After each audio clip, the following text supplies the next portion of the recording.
Hub City. Yeah, That's right. Pittsburgh, California. That's right. All right. And I've been active with the NAACP for a number of years. Too many to, I won't say. Since I was 12 years old, I'll say that. All right. Um, my father was an activist, and he brought a lifetime membership for me over at the Oakland branch when I was young. And so when I came back home, I was told that I must participate when I got here, and here I am. All right. So talk about some of the things that you've been doing with the local branch of the East County NAACP, some of the things that you guys have been involved in just over the last year or so. Well, you know, we're a civil rights organization, and I do want to clear that up for folks, because a lot of folks think that we are a social organization, and we're not. And what we do is we fight discrimination, and we deal with discriminatory practices that our community faces. So we've been doing a lot of things in that realm. We have been dealing with civil rights complaints that have come our way. We have been going out to the various schools, school districts, keeping tabs on what's been going on, especially here now as we deal with COVID-19, the coronavirus. We attend various city council meetings and ensure that our community is getting the services that they need in our various cities. And let me step back, because one thing that I failed to do is let your constituents and our public know our service territory. Okay. So as the East County branch, we have a wide service territory. We service from Discovery Bay, going back east, going all the way down the Highway 4 corridor to Martinez. And then we go down 242 all the way down to San Ramon. So all of the cities that are within that corridor, we service for people who have issues and problems regarding discriminatory practices. So that's a wide breadth of territory that we deal with. And anything that comes up out of that area, we deal with it. All right. Well, we know you've been doing a lot of things, and one thing I will say about Miss Adams is, as an administrator and educator in the schools, she has popped up in several meetings to advocate for marginalized communities, African American students. She has fought with all of her might to ensure that our kids have an equitable education in our public schools. She showed up, talked to administrators, but I'll never forget the time Miss Adams came to the school where I was working, and she came in and she talked to the administration to make sure that things were going well for black kids, and then she, on her way back to the car, she stopped and had a long conversation with students, and she let them know who she was and what she was there for, and she told them everything is going to be okay. All right? And I'll never forget that. And she told them, pick up your pants, make sure that you look respectable when you're here, and put some respect on my name. I didn't know you were watching me. Yes, I was. She said, put some respect on my name. And they really enjoyed her. And so we're here tonight to talk about this upcoming election. And we know voting day is November 3rd. Almost close to 40% of the residents of Contra Costa County have already voted by mail. But there's still a significant number of people, registered voters, who have not gone to the polls. And so tonight what we're going to be doing is we're going to talk about some of the ballot initiatives, and she's going to give her perspective as the East County branch president of the NAACP, and we're going to talk about some of these things. But before we get into that, why is it important for people to vote? It's important for people to vote because your vote determines what happens with you, your family, and your community. Okay.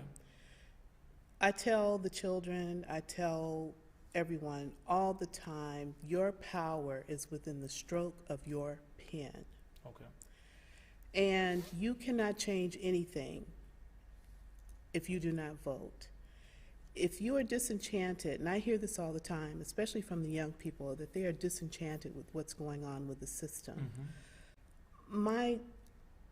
My comeback to them is that you need to work within the system in order to change the system.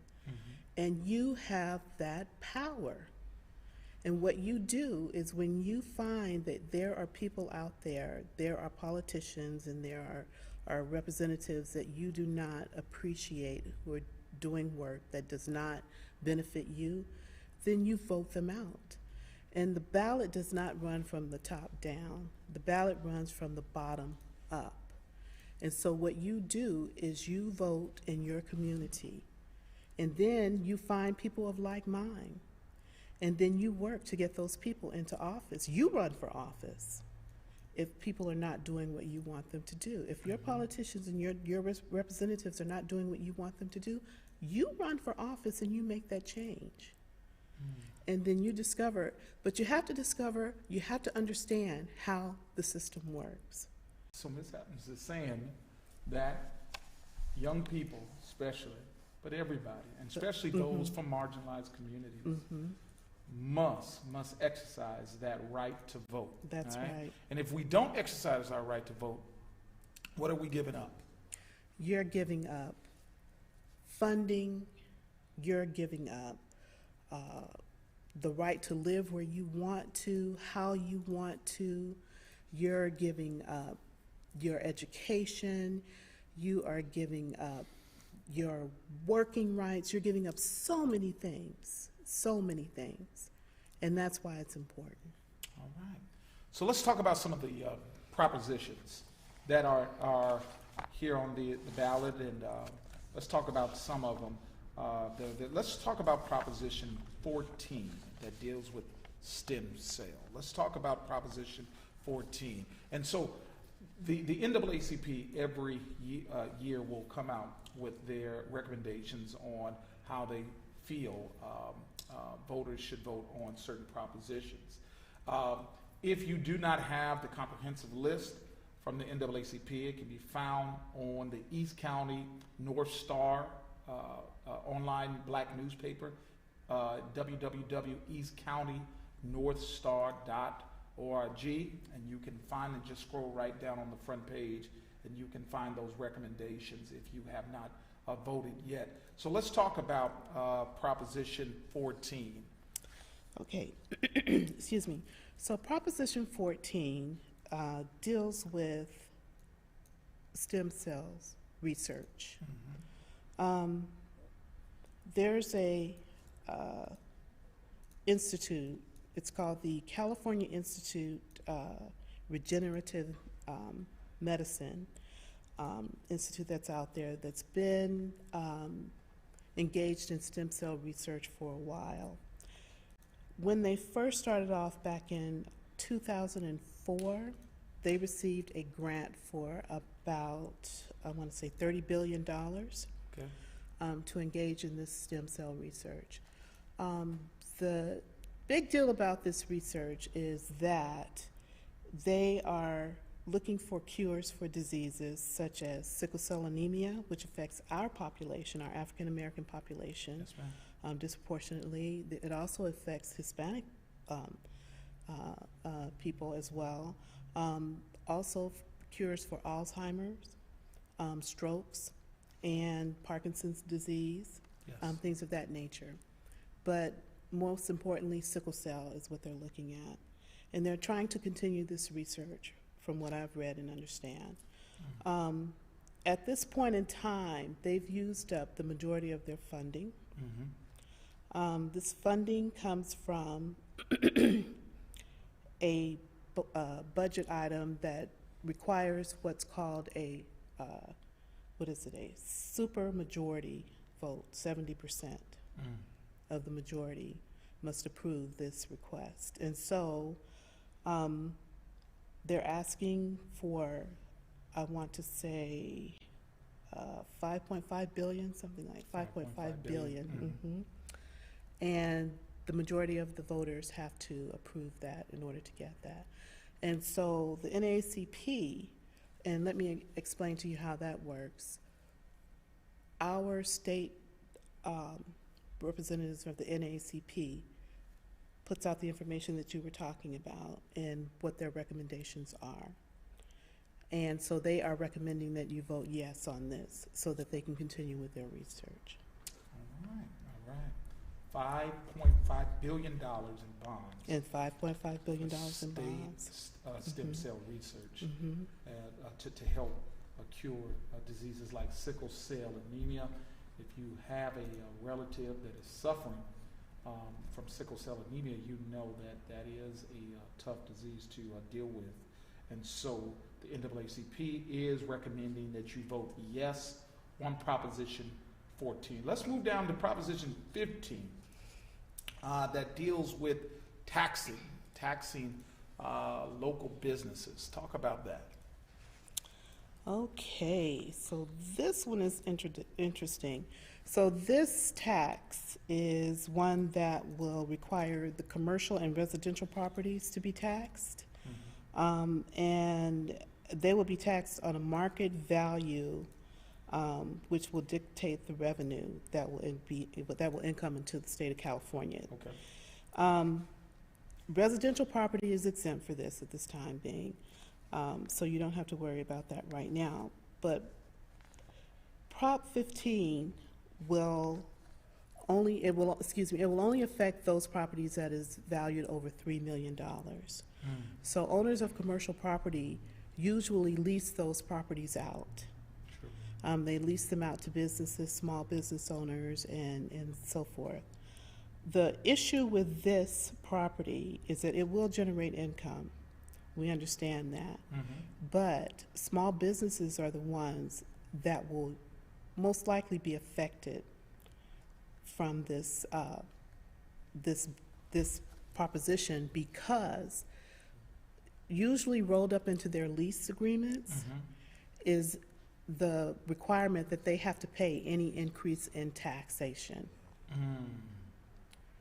And so that puts a burden on the small business owner who is leasing or renting from that commercial property owner.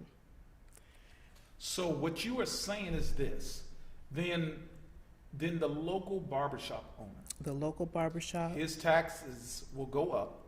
the local beauty parlor owner, the local nail shop owner, Oh, Lord. all of these businesses That will is a problem. probably end up paying. So that means we're going to have to pay more for my fade and Yeah. haircut. Yes. And then they will turn around, and if they want to stay in business, then they'll Yes. have to increase the prices of their services for you To stay in business. to stay in business, if they would be able to even do that. Now, what do you say to the person that says this, Ms. Adams? This proposition is good. We should vote yes because the money generated will go to schools. I would say that right now, we should not be doing that, because right now we're in the midst of a pandemic, a worldwide pandemic. And most of these businesses are small businesses, and they are trying and struggling, and they're trying to get back on their feet. They are either trying to stay open or they are trying to reopen. Okay. And the last thing they need is to have additional taxation placed upon them, and then try to pass that off to the customer, and then end up still going out of business.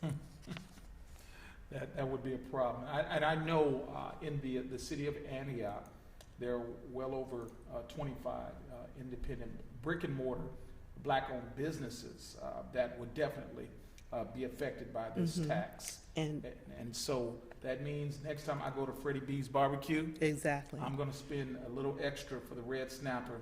And what we do know and is my African ribs. Americans are always disproportionately affected by these types of, yes. Okay, so on Proposition 15, the NAACP is recommending we vote no. No. All right, let's move on to Proposition 16. And it deals with affirmative action. Proposition 16 dealing with affirmative action, the repealing of Proposition 209 that came out, remember, in 1996. Well, Proposition 16 for me is like a no-brainer. Why you say that? Well, because we know what Proposition 209 did, and what it did is it stopped all of the affirmative action, uh, stopped the state and the federal government and all of those entities from engaging in affirmative action. And what that did for us, it meant that we could not be counted. And so what that means now is that there is no census, there's nothing to say how many African Americans have been disproportionately affected by this proposition, because what we do know is that African Americans don't get the jobs, they don't get enrolled in schools, they don't get the application, they don't get the funding that they need for businesses, et cetera, et cetera, et cetera. But there are no numbers out there. Because Prop 209 stopped all of that. What do you say? What do you say to the people that says Obama was elected? We had our first black president. We overcame. Black people are free. We don't need affirmative action because we want to pull ourselves up by our own bootstraps. What do you say to people that say that? That say we don't need affirmative action. We're not using affirmative action as a crutch. We're using it to say that you're not doing what you're supposed to do and the right thing. Okay. When you know that there are people out there who are capable, people out there who have the ability to do the job, but you still won't hire them just because they are black, just because they are a female, or just because, then we can call you on it. So affirmative action is still needed in 2020? It is still needed. It's needed more so than ever in 2020. All right. And affirmative action, I think we need to understand, is corrective behavior. This is to correct years of slavery, Jim Crow, discrimination, systematic institutional racism. Systematic institutional racism and sexism, all of that. That is correct. All right. So we know how we should vote, and I think that is a no-brainer on Proposition 16.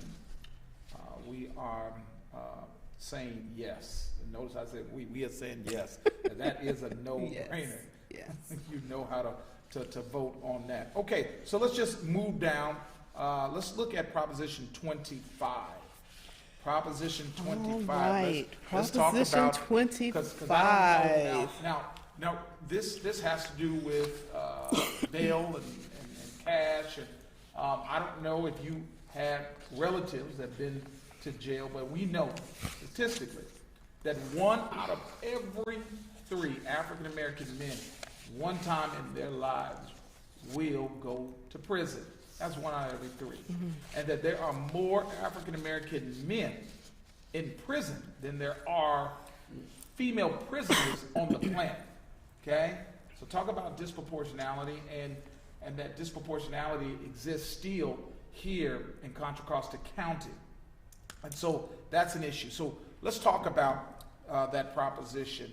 So what does the NAACP say on Proposition 25? Well, the NAACP says no, first of all, on Proposition 25.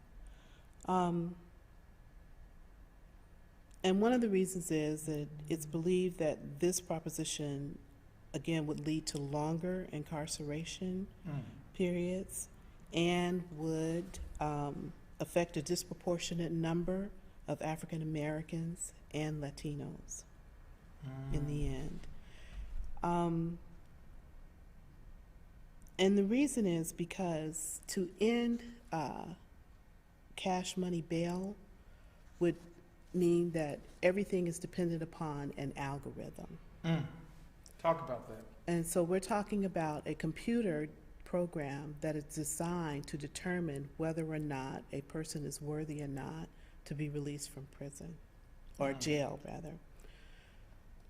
That information that the algorithm bases its decision upon, it would be the issue. Where's that information coming from? Okay. Who is creating that information to input into that system? Okay. I will give an example. My mother lives in an older neighborhood. She's been there for years. Say, for example, if I were to use that address, and because of my surroundings and where I am, if I were to be arrested, everything that happens in that neighborhood may be a part of the information that's put into that computer system. And then all of a sudden, because I need to be released back into that neighborhood, I'm now a bad risk. And that's a light, and you know, I'm just throwing that out there, but we don't know what type of information is going to be used to make these decisions. I would not want a computer system to decide my fate. And I know it's difficult for people, and I've heard people say, well, people have been incarcerated for a very long time because they cannot raise the money to post bail. Okay. But I would prefer to have a nonprofit or someone come along and help me get out of jail if I needed to, before I would rely on a computer system to decide whether or not I can. Because I think this is going to just be disproportionately biased towards me. And I have worked the OR project before in my other life. I have. And so I have gone into the jails. Okay. And you one-on-one get a sense of the sincerity of a person who's in jail. They made a mistake. They did something that they are regretting. You know, they just want to be released and go home to their families. And maybe they did it once before. Okay. And maybe even before that. But that doesn't mean that because they're recidivists of sort that they need to stay in jail. Understood. All right, so the NAACP is recommending for Proposition 25 that you vote no on a system that replaces cash bail with risk assessments for suspects awaiting trial. So as we're talking about those people who have been convicted, let's look at Proposition 17. Proposition 17 deals with suffrage, and it would restore the right to vote to people convicted of felonies who are on parole. People convicted. So right now, if you are convicted of a felony and you are on parole, you lose the right to vote in an election. Okay? And Proposition 17 would give you that right. And what does the NAACP recommend? Yes. I mean, it's a no-brainer. You've served your time. I think it clearly says that once you serve your time in jail, then you have made restitution for whatever act it was that you committed. So why can't you vote? Well, what about the people that say these people have committed crimes against society? They should not have the right to vote in our democratic elections and decide who's going to be on city council, who's going to be the next mayor or the president. What do you say to people like that? What do you say to people that say they have no right because these people are committing criminal acts against society and they don't deserve that right? What happened to forgiveness? All right. I don't know any other way to say it. So they deserve some level of forgiveness. I think everyone deserves some level of forgiveness. All right. I do. And so we need to understand that not allowing those who've committed felonies, who are on parole, not having the right to vote, really makes them second-class citizens. It really does. Makes them second-class citizens really in their own country. And no matter how they struggle to conform to society's expectations of them, psychologically they probably never will because we keep saying you're not worthy. So how do you expect them to do any better? And so these people are expected to pay taxes and contribute to the government in that way, but they can't elect the officials that they pay taxes. That they pay taxes to. Mm. That is deep. Okay, are there any other propositions you'd like to talk about? Let's go with one that may be an easy one. It depends. Proposition 18. Let's deal with 18 real quick, and that's suffrage. That's allowing those 17-year-olds who will be 18 at the time of the general election to vote. So maybe you were born later in the year. Maybe you're, and you were born in the fall or the winter, and you're not 18, yet, or maybe you were born the following year or something. And but if you're 18 at the time of the general election, you will be able to vote in the primary. What do you say about that? Well, now you're putting me on the spot. That's what I have to do. The public would like to hear from you. Because I have a boy child, so. Okay. And I'll just say that. But the NAACP says yes. She said the NAACP said yes. So use discretion. Use discretion, yes. Use discretion. Yes. And I think that, and just working with young people Yes. in the schools, Yeah. I think that young people are well informed, and I've seen some young activists. To be honest, they're much more informed than we are. They really are. Yeah, they are. This is they the really information are. age and stuff It like is. that. And It so is. I would back the NAACP and say yes. Let these young people vote. They are not only our future, but they are our leaders for today. So I'll say that. So, is there another proposition you would like to? Let's talk about 20. All right. So let's talk about Proposition 20. Deals with law enforcement making changes to policies related to criminal sentencing, prison release, and DNA collection. Yeah. So this proposition would reinstate what's considered the Get Tough law. And I think that people need to really think when they start to vote on this particular one. I think I consider it a no-brainer. Why is that? But because you don't want the police to have the right to collect your DNA. You don't want the police to be able to roll back these justice reforms, that people have worked so hard to put in place. You don't want the police to be able to collect your DNA when they do and they find out they've made a mistake. You don't want to have the burden of trying to get it rectified, taken off your record, taken out of their system, because it's going to be your issue, not theirs, that sort of thing. So I would say no, you do not want to vote yes on this measure. You do not want to vote yes? No. You want to vote no. So this proposition would Because disproportionately it would affect disproportionately affect African Americans and Latinos. And Latinos. That's right. And we know that. All right. And we know historically African Americans and Latinos have had issues with law enforcement.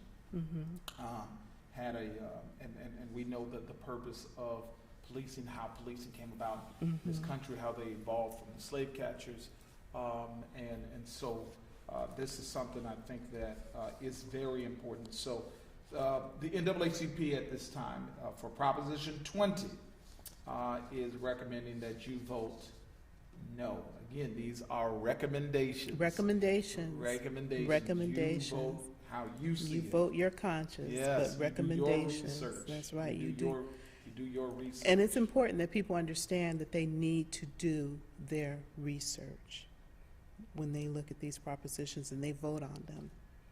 All right, so we're not asking you to vote blindly. All right. So let's look at Proposition 21. Deals with housing. Proposition 21 deals with housing, and Here we go. Expands local government's power to use rent control.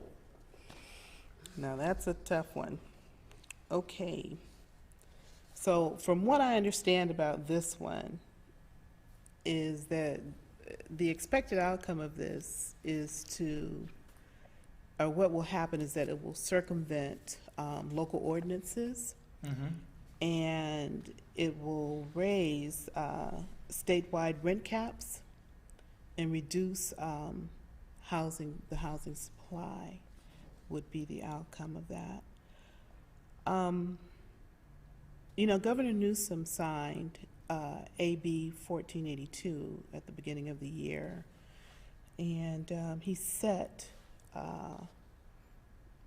or enacted rent control protections in place to prevent landlords from getting around these increased caps. And so this bill, from what I understand, undermines and undercuts that in its state that it's written in now, in the state that it's written in now. And so it also goes back to a 1995 ordinance, I want to say, Costa-Hawkins, that also applies to rent control. Okay. And it also undercuts that ordinance. And so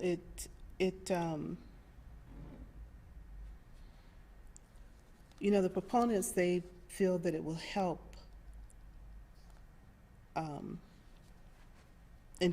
help these rent control policies and help them improve the housing and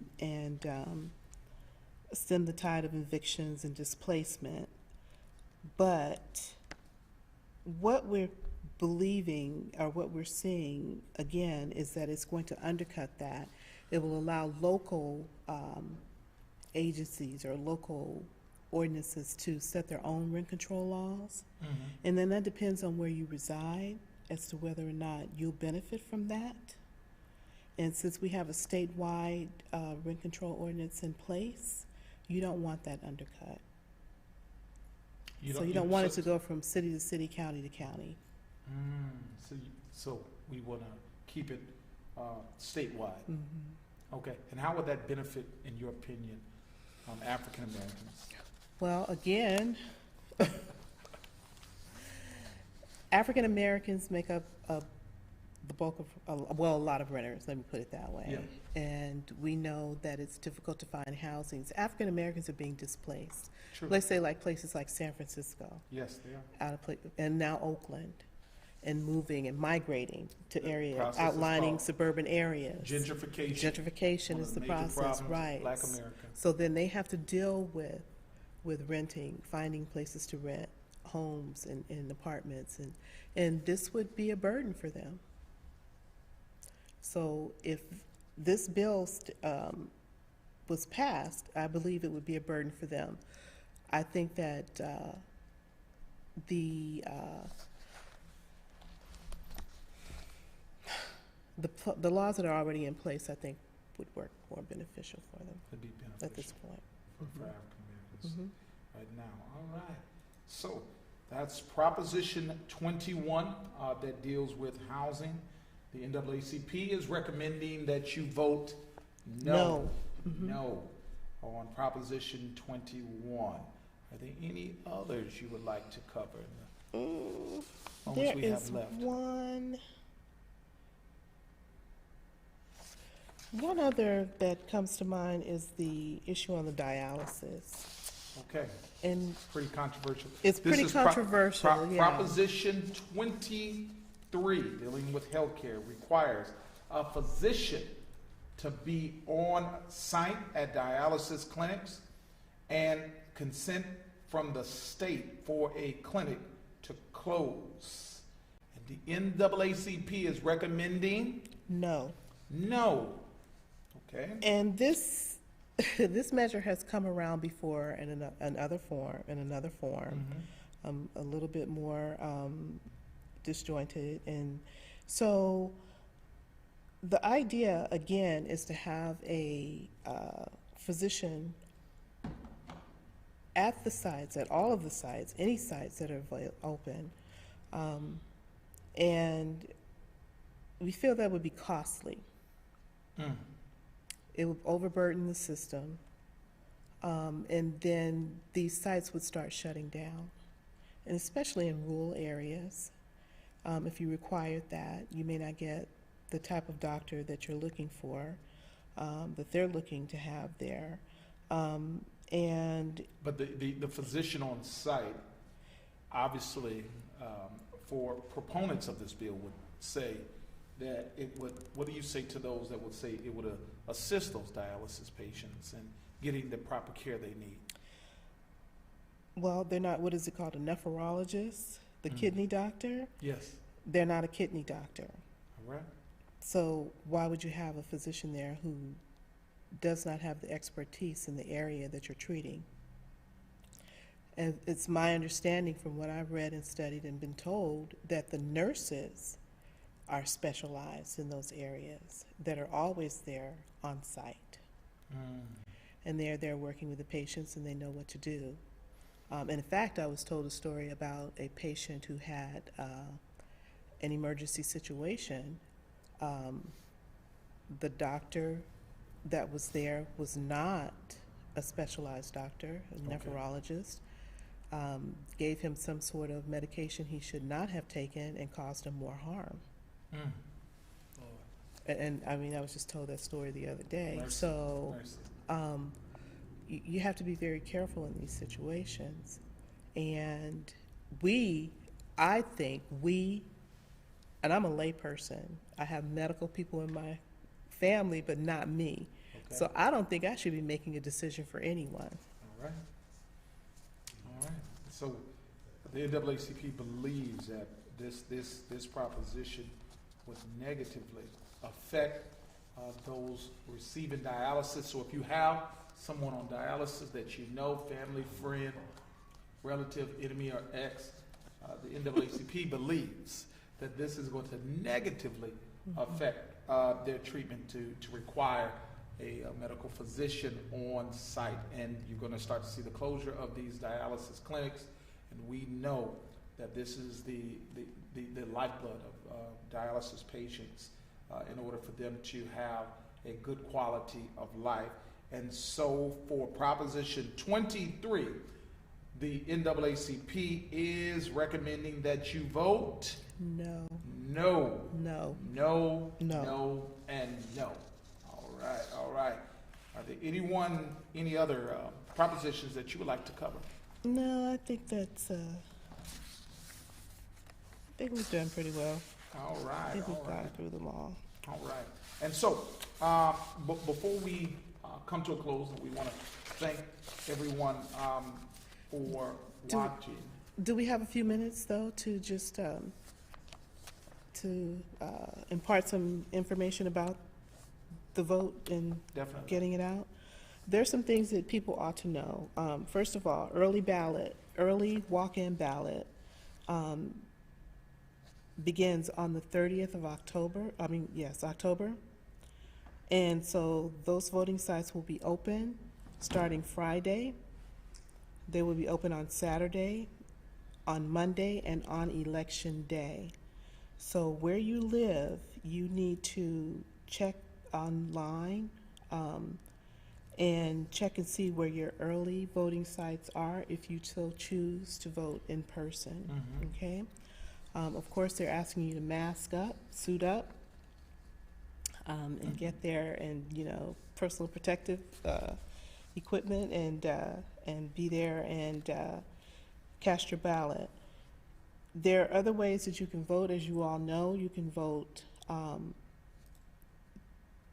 by returning your ballot that you should have received by now via U.S. mail, or you can return it to a drop-off site.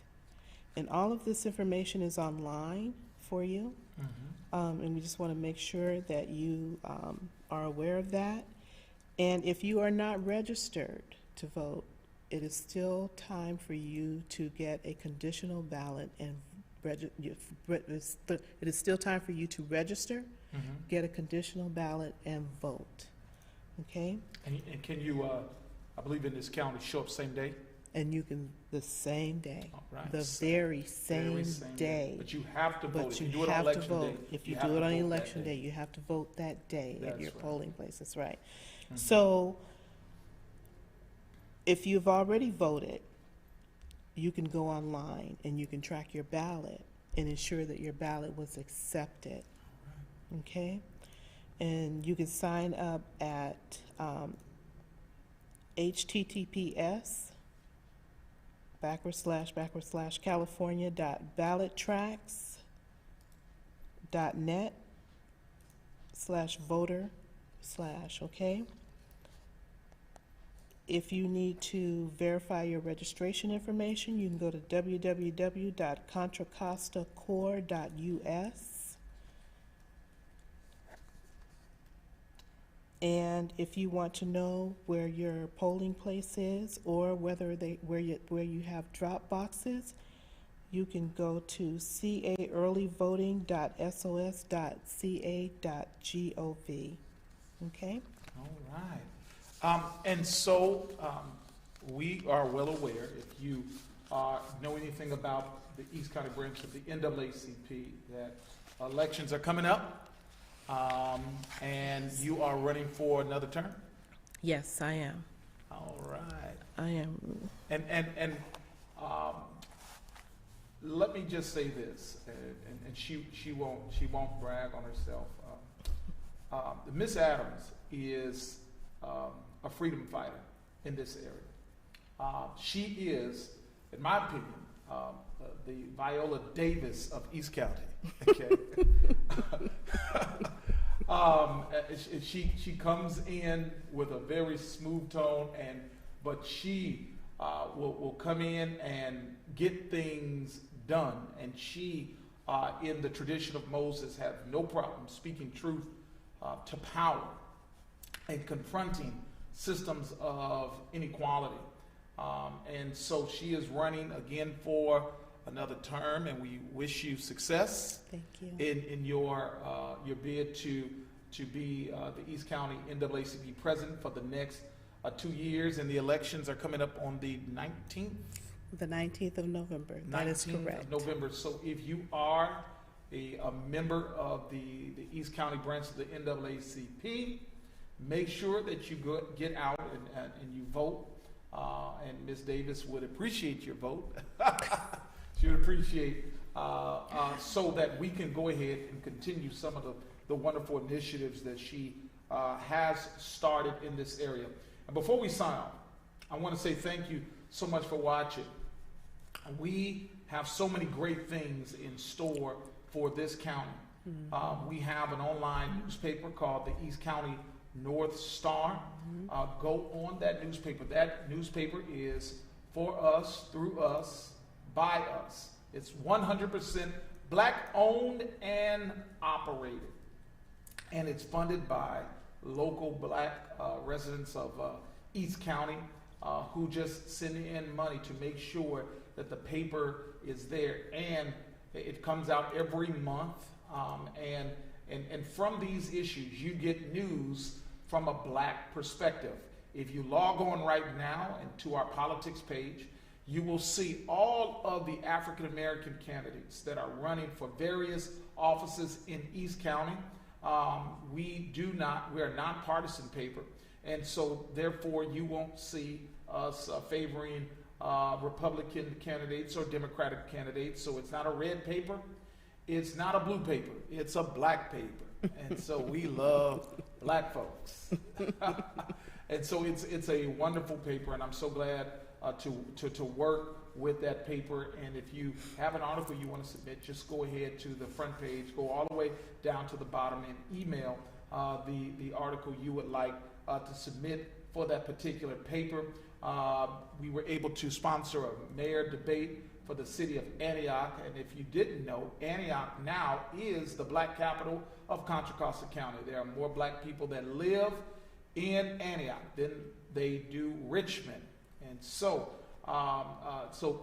understand that and keep that in mind. But in East County alone, there are over 47,000 African Americans that live in this county.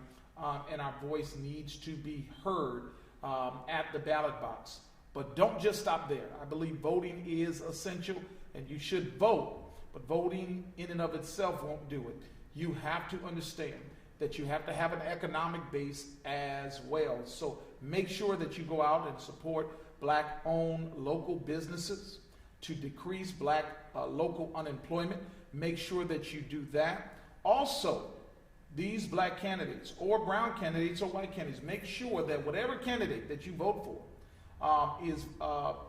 has our community's best interest at heart, because all skin folk ain't kin folk, according to Zora Neale Hurston.